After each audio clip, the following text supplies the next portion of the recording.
নমস্কার বন্ধুরা, আমার এই সেলাইয়ের চ্যানেলে আমার যে কজন সাবস্ক্রাইবার বন্ধু আছেন সকলকে সশ্রদ্ধ প্রণাম ভালোবাসা জানিয়ে আমি আজকের এই সুন্দর ব্লাউজ পিসে যে মাছের ডিজাইনটা আমি করেছি আপনাদের সামনে তুলে ধরলাম।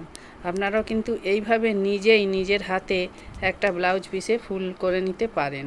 আর খুবই সাধারণ সেলাই দিয়ে করা। এটা হচ্ছে কাশ্মীর সেলাই, ডাল সেলাই আর কাঁথা স্টিচ।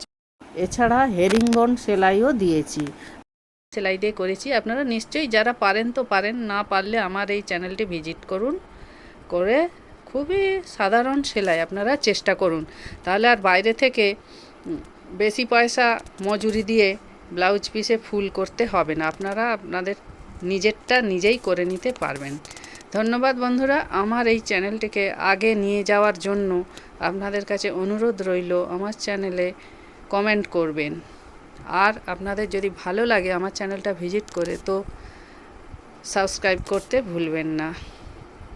ভালো থাকবেন। আপনাদেরকে আবারও আমার চ্যানেলটি ভিজিট করার অনুরোধ জানালাম। ধীরে ধীরে আমি অনেক রকম সেলাই দেখাবো। প্রথমে আমার কমপ্লিট হওয়া সেলাই দেখালাম, এর পরে পরে শিক্ষণীয় সেলাইও আমি একটা একটা আপনাদের কাছে তুলে ধরব। আমার এর আগে চ্যানেলে আমার অনেক সেলাই পোস্ট করেছি, যেটা হচ্ছে let's go with Shipra Himanshu চ্যানেলে দেখবেন। গ্রাসরুট লেভেল থেকে আমি সেলাই কিভাবে শুরু করতে হয় আমি সেখানে শুরু করেছি। অনেক সেলাইও আছে, ওখানে আপনারা ভিজিট করবেন। তারপরে কিন্তু আমার এই নতুন চ্যানেল খোলা, এখানে আপনারা আসুন, ভিজিট করুন, আপনাদের অবশ্যই ভালো লাগবে। ধন্যবাদ বন্ধুরা, ভালো থাকবেন।